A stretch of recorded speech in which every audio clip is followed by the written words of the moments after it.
This lecture is devoted to devising examples of the state space approach to finding the time response of dynamical systems. Via these examples, we will see that often the main objects, such as the matrix exponential, can be computed in closed form. As a result, these closed form formulas will be useful for us to guide our insight.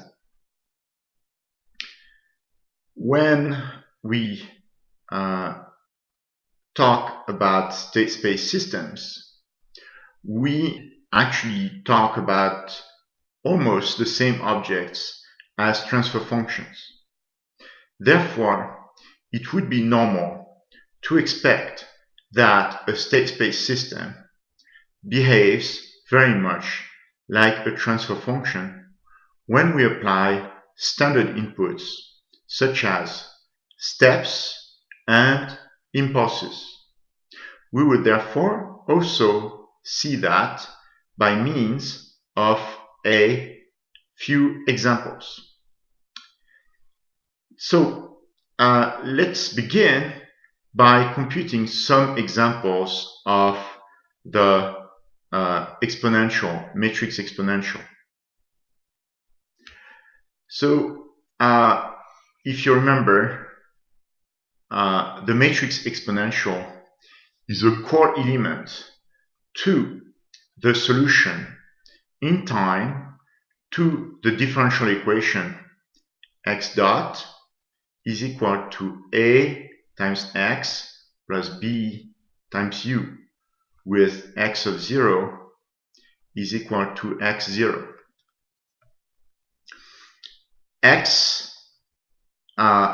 So the whole thing here hinges first on computing the matrix exponential.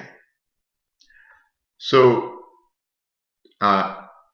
what we will do is pick some matrices A's and see what e to the at look like. You will see again that in many cases this matrix exponential is actually fairly easy to compute. For example, let's assume A is equal to 0, which means that it is a matrix which is of size n by n, and it only has 0 entries into it. Then we have that e to the at is simply equals to identity, since all higher order terms will be 0. Remember, they are all of the form at to the power n divided by n factorial. So they're all identically equal to 0. Now, the next thing that we can look at is A is equal to some identity. So for that purpose, we write A is equal to, I can just keep it as identity. We know that then A squared is also equal to identity, A cubed is also equal to identity, such that e to the at will be equal to identity plus t times identity plus t squared times identity divided by factorial 2 plus t cubed times identity divided by factorial 3 plus etc, etc, etc. Thus, what we see is that this is simply equal to identity times 1 plus t squared over 2 plus t cubed over 3 factorial plus etc. which we can write as e to the t times identity. And that's it. So for such matrices, things are really easy. Now, we can expand this thing to a few other cases. If I select everything erase, I can do some other examples that will be very useful. So, for example, we can look at A be a diagonal matrix. So we put lambda 1, lambda 2, all the way to lambda n on the diagonal, and we see what the exponential of the matrix is, given that outside this diagonal you only have zeros. Now, in this case, e to the at will be given by a squared, which is by ta squared, which will be t squared times lambda 1 squared. Oh, I forgot to divide by, well, we will see that we need to divide everything by 2 after that. T squared times lambda n squared, which is also t squared times lambda 1 squared all the way down to lambda n squared. Now, ta cubed will likewise be t cubed times lambda 1 cube all the way down to lambda n cube on the diagonal and zeros everywhere else. If we write e to the power at, what we will get is zeros everywhere except on the diagonal. And on the diagonal, you will see 1 coming from identity plus t squared t times lambda 1 plus t squared times lambda 1 squared divided by 2 plus etc, etc, etc. Likewise on the second, third, and eventually nth diagonal point, which would be 1 plus t times lambda n plus t squared times lambda n squared divided by 2 plus etc, etc, etc, which is itself equal to e to the lambda 1t all the way down to e to the lambda nt. Now this is very powerful because we will see in many cases that although the matrices A are not always diagonal, we can sometimes make them diagonal nevertheless. Now let's see some other interesting cases where the exponential is not what you expect.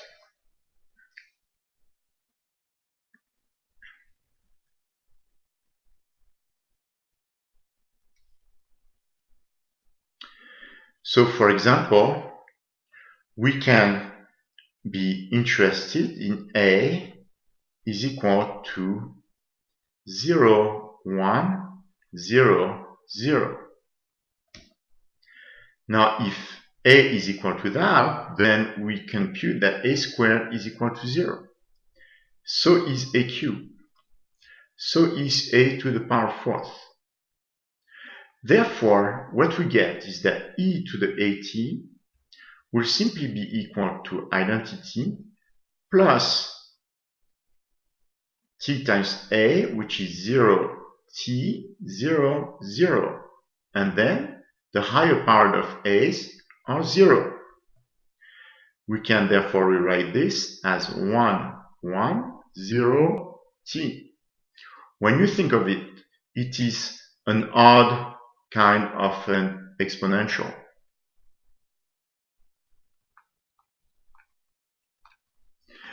The exponential of a matrix can contain many different forms that differ from the traditional exponential, since in this case it is a affine function of t. We can generalize this to the following case. Let's assume that a is equal to 0, 0 all the way to the bottom of the diagonal, 0 on the lower right corner, and a bunch of ones on the first diagonal with zeros everywhere. We can compute that a squared will be the following. It will be the same as a, except now, instead of having the ones on the first diagonal, we have them on the second diagonal. And then we have zeros. Okay? And so what you see is that as we compute the successful powers of A, we have a migration of the ones all the way to the last corner where finally they get ejected. If the size of A is n by n, then what we can compute is that A to the power n will be 0, and A to the power n minus 1 will be that last matrix that I have talked about, which is a bunch of zeros everywhere, except in the upper right corner where you have A1. And so, what we can compute is exponential to the at, or e to the at. And this will be equal to I plus at. That will be a bunch of zeros on the diagonal underneath, and then t, okay, plus a squared t squared over 2, which will be likewise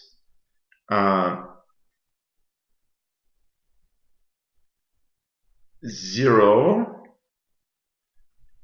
always 0 on the diagonal, 0 on the first upper diagonal, and then t squared over 2 throughout the second diagonal.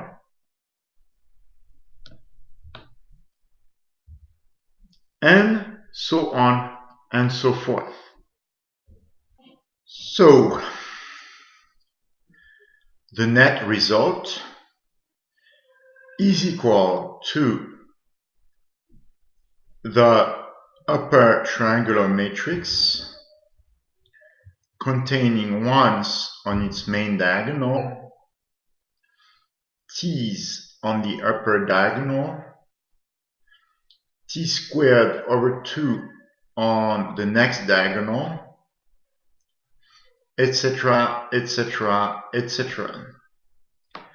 Again, not quite the kind of exponential that you are used to. Now we can see even further examples.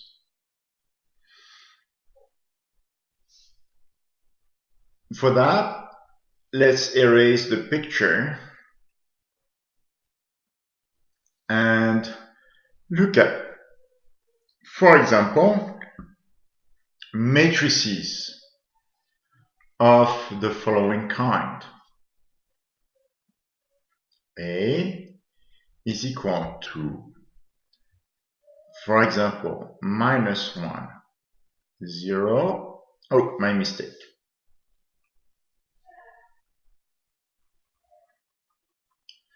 Let me do it again. Is equal to 1, minus 1, 1, 1. Then we can compute a squared. A squared is equal to 1 minus 1, 1, 1 times a, which is equal to 1 times 1 minus 1 times 1 gives us 0. Then 1 times minus 1 times 1 will be minus 2. Then we get 1 times 1 plus 1 times 1 is equal to 2. And then 1 times minus 1 plus 1 times 1 is equal to 0. Now a cube, which is equal to a squared times a, that is 0 minus 2 to 0 times a, is also equal to 0 times 1 minus 2 times 1 minus 2, then 0 times minus 1 minus 2 times 1, which is again, so let me do it again. So this times that minus 2 times 1, okay. Okay, so it is minus 2. Then the next element we have is 2 times 1 plus 0, so it will be a 2 here. And then this term would be 2 times minus 1 plus 0 times 1, which is minus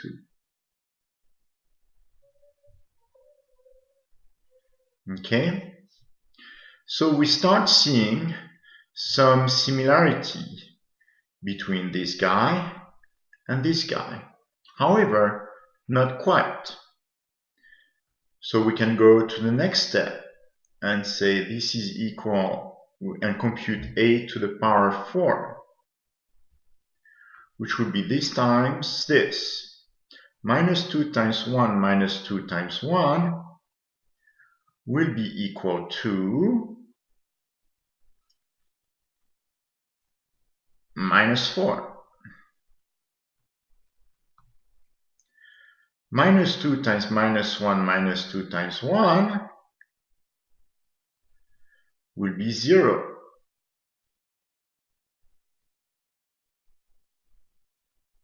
Minus 2, sorry, 2 times 1 minus 2 times 1 is 0. And 2 times minus 1 minus 2 times 1 is equal to minus 4.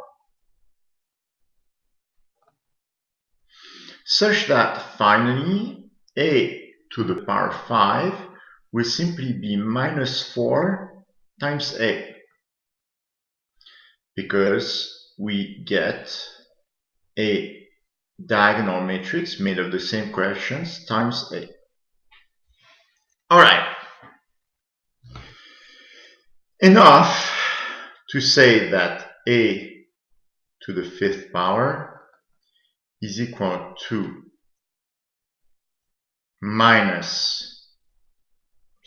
plus 4 minus 4, 4,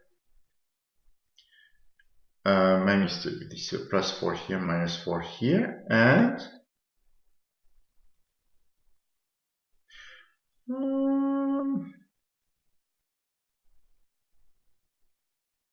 minus 4. So let me correct this and say that this is a minus 4 that must appear there. And I think that this concludes our computations, because from that standpoint we have a to the 6th is equal to minus 4 times a squared. And a to the 7th is equal to minus 4 times a cubed. And a to the 8th is equal to minus 4 times a fourth. Now, what we're going to do is we're going to try and organize our computation of e to the at, which is equal to I plus at plus at squared over 2 plus at to the power 3 over 3 factorial plus at to the power 4 divided by 4 factorial, and so on and so forth. Now,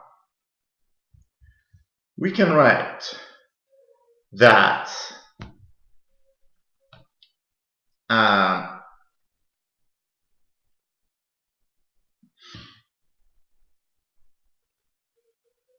let's see. What can we write? We can write this happening term by term. Okay? So the upper left term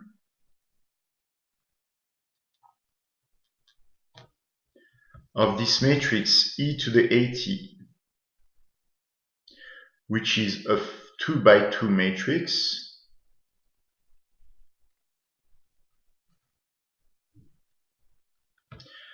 will look like the following.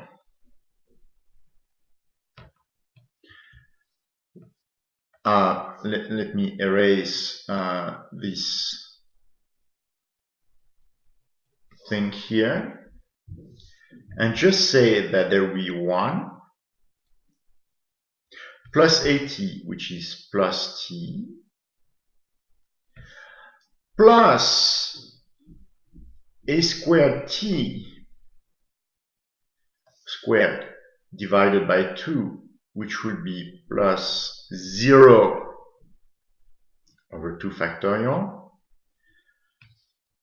plus a cube, which will be minus 2 t to the power 3 divided by 3 factorial, plus the 4th power, which is plus minus 4 times t. Hold on a second. So this is minus t, not minus t cubed. Okay. This is just minus 2 times t cubed.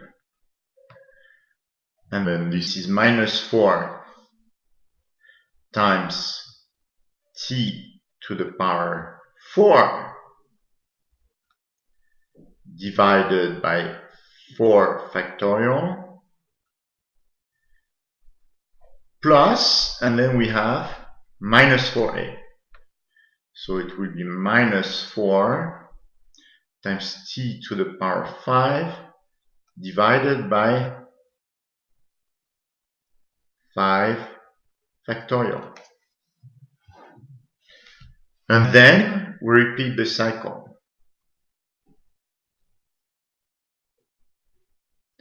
Now, it is not completely clear what this is about. Indeed, what we see are somewhat random expressions involving various powers of t. Therefore, it is not easy to understand what is going on. I will therefore seek another approach to compute the same quantity.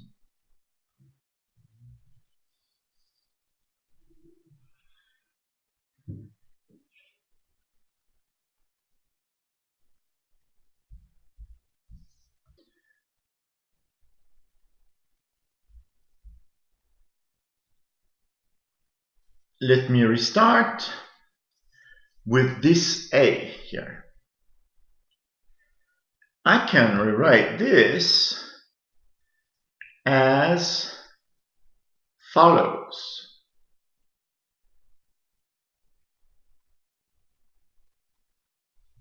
I can, for example, compute its characteristic polynomial. Its characteristic polynomial will be of the kind s minus 1 squared plus 1 is equal to 0. Why is this true? It is because Si minus A is equal to S minus 1, S minus 1, 1, minus 1. Therefore, we can factorize this thing and get it that this is equal to S minus 1 minus J times S plus 1 plus J.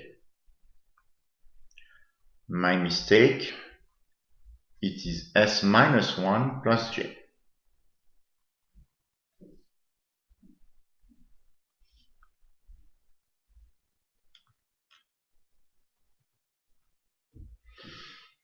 So,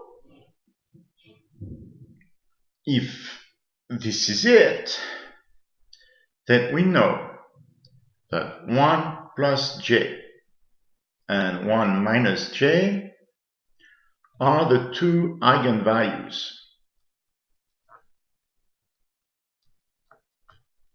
of A, and that there exists a B or a P such that P inverse AP is equal to 1 plus J, 1 minus J, a diagonal matrix. Or A is equal to P times 1 plus J, 1 minus J mounted on the diagonal times P inverse. Now, without computing P, we can still try and see what E to the AT looks like. By definition, it is equal to I plus AT plus AT squared over 2 plus AT to the power 3 over 3 factorial plus etc, etc, etc. Now, AT squared, when we do replace A by its value here, will be T squared times A times A, in other terms, times P, 1 plus J, 1 minus J, 0, 0, times P inverse, times P again, times 1 plus J, 1 minus j, 0, 0, times P inverse.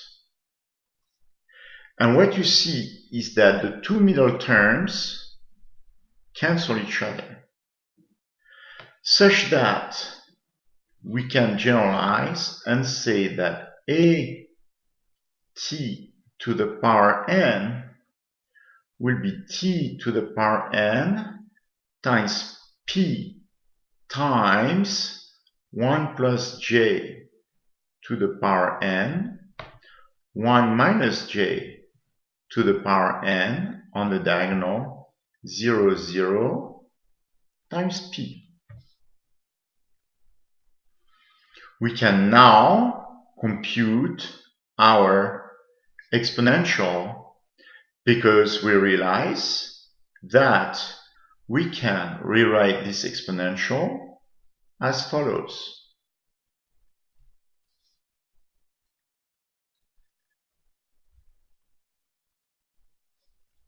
With p, sorry, let me switch back to black, e to the at, we can write as p times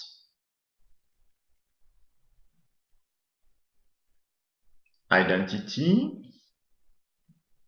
and then a long series that ends with P inverse. Identity plus 1 plus j, 1 minus j, 0, 0 times t, plus 1 plus j squared, 1 minus j squared, 0, 0 times t squared over 2 factorial, or 2. Plus, you see how the pattern expands. And we know from the previous considerations that this will be identity plus this will be E, the 2 by 2 matrix, which is diagonal, and then on the off diagonal we get E to the power t times 1 plus j, and then in the lower right diagonal term e to the t times 1 minus j.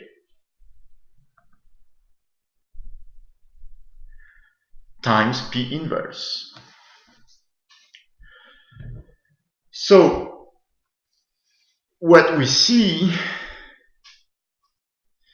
is that we again have an explicit solution to A, provided that we know P and P inverse.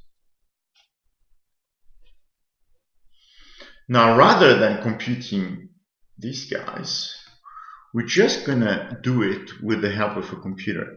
A is equal to, we said 1 minus 1, 1, 1. So if we compute the eigenvalues of A and the eigenvectors, we get that U, V equals the spect, the spect of A. As we see, we recognize the first eigenvalue here and the second eigenvalue there. Now the U matrix here plays about the same role as the P matrix. Okay? And we see that the U matrix is made of these two vectors. So what I can write is the following. A must be equal to P times 1 plus J, 1 minus J, 0, 0 times P inverse. Or A times P is equal to P times 1 plus J, 1 minus J. P is the matrix of eigenvectors. Therefore, made of, this is actually square root 2 over 2, minus square root 2 over 2, etc.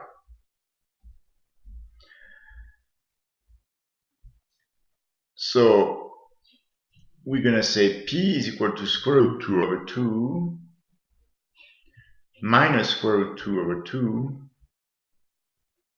and then square root 2 over 2, and then square root 2 over 2. Okay? Now notice that this is a orthogonal and orthonormal matrix, which means that P inverse is just the transpose of P. P inverse is equal to square root 2 over 2, square root 2 over 2, minus square root 2 over 2, and then square root 2 over 2.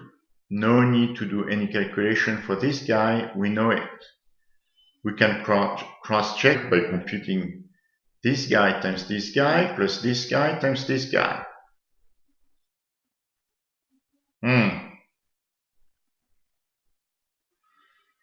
There is no minus here, it's a plus. Okay, so as I said, this guy times this guy plus this times this guy. It is equal to 1. This times this guy plus this guy times this guy will be 0. This guy times this guy, this guy will be 0. This guy times this guy is equal to 1. So indeed, this is P inverse. And we conclude. Let me finish first by checking something. We notice that there is an I here. Okay, so that makes things just slightly different. My apologies for this. We bring it back here.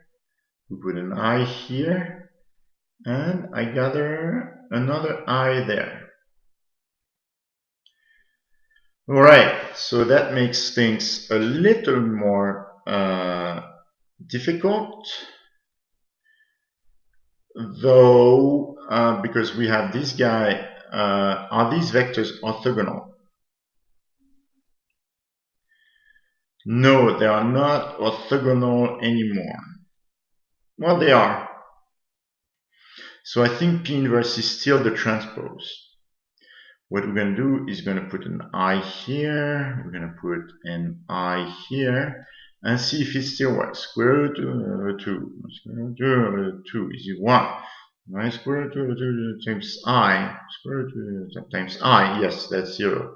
Minus, okay, square root 2 times I plus square root 2, okay, that's 0. And this guy will be, yes, okay. So this is P, and this is P inverse. Therefore, we actually have an explicit solution for e to the at. It is not necessarily the most elegant solution, but you can make it more elegant by replacing e to the t times 1 plus j by, for example, e to the t times e to the jt, and e to the jt will be cosine t plus j times sine t.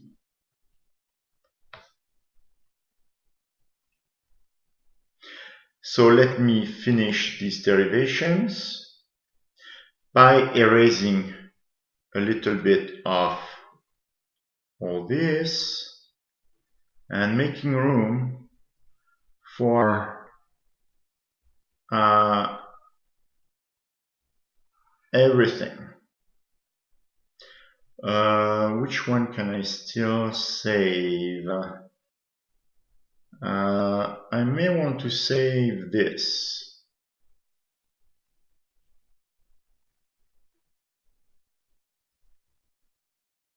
All right. So I will write that e to the at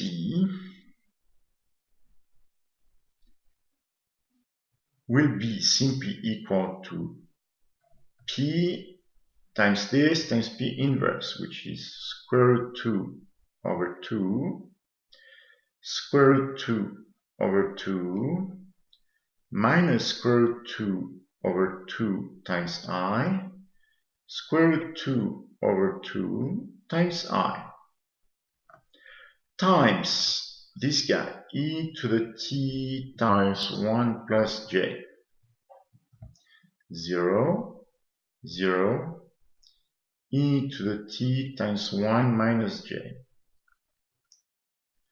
times the same thing, okay, which I will shorthand for p inverse for now. Then let me erase this area here, I don't need it anymore, so that I can continue my calculations and get that this product here will be equal to square root 2 over 2 times e to the t times 1 plus j. Oh, first I can probably factor out e to the t, okay, since it is present everywhere. So this will be equal to e to the t. That simplifies things a little bit. Times square root 2 over 2 times this guy plus this guy times this guy will be square root 2 over 2 e to the jt. The second guy will be square root 2 over 2 times e to the minus jt. The third guy will be minus square root 2 over 2 times j, or I, times e to the jt.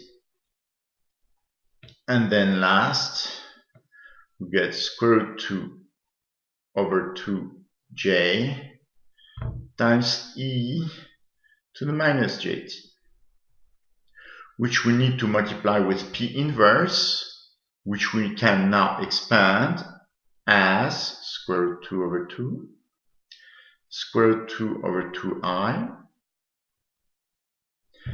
square root 2 over 2, and minus square root 2 over 2 times I, or j.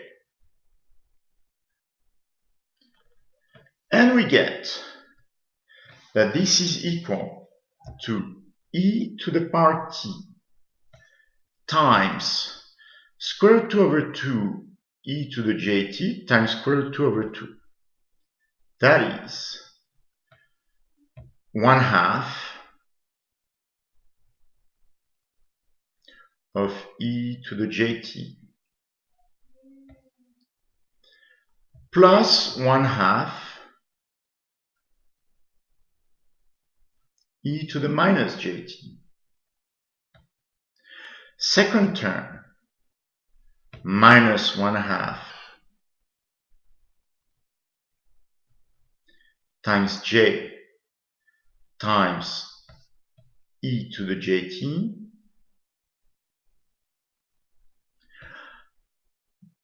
my plus 1/2 j e to the minus jt. Likewise here, we get minus 1/2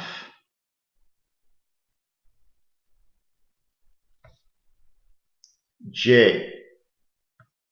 Oh, hold on a second. So, yep, square root over 2, yep. Now, minus square root 2 over 2 times this guy plus this times this guy.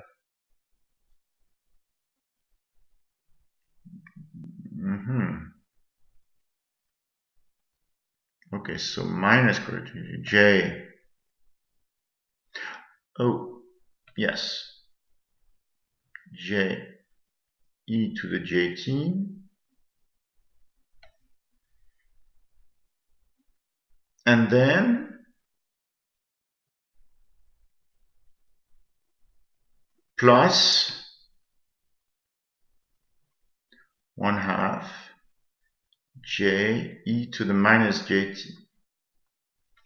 There might be a few confusions here, but let's hope for the best. The last term will be square root 2 over 2 times j times square root 2 over 2 will be 1/2 of e to the power jt, but we have a minus here, we have a j here, we have a minus here, and we have a j there. Therefore, it is minus 1/2 e to the power jt. Then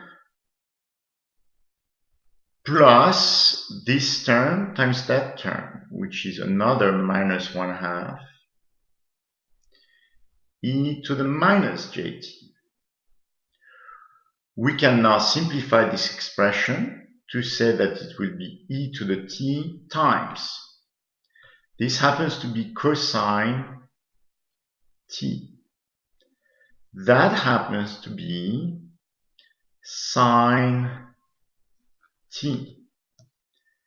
That happens to be sine t as well.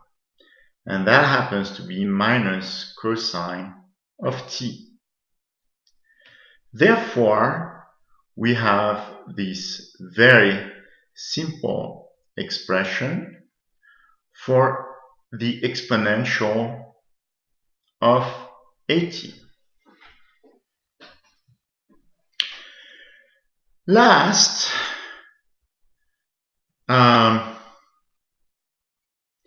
we can, as you see, generalize this thing. As soon as we can diagonalize a matrix, we have its matrix exponential for almost free. If we can write that A is equal to P times a diagonal matrix times P inverse, where the diagonal contains lambda 1 through lambda n, then e to the at will simply be P times e to the lambda 1t all the way to e to the lambda nt 0, 0 times P inverse. And that is again a closed form formula for the exponential of at. This concludes this lecture.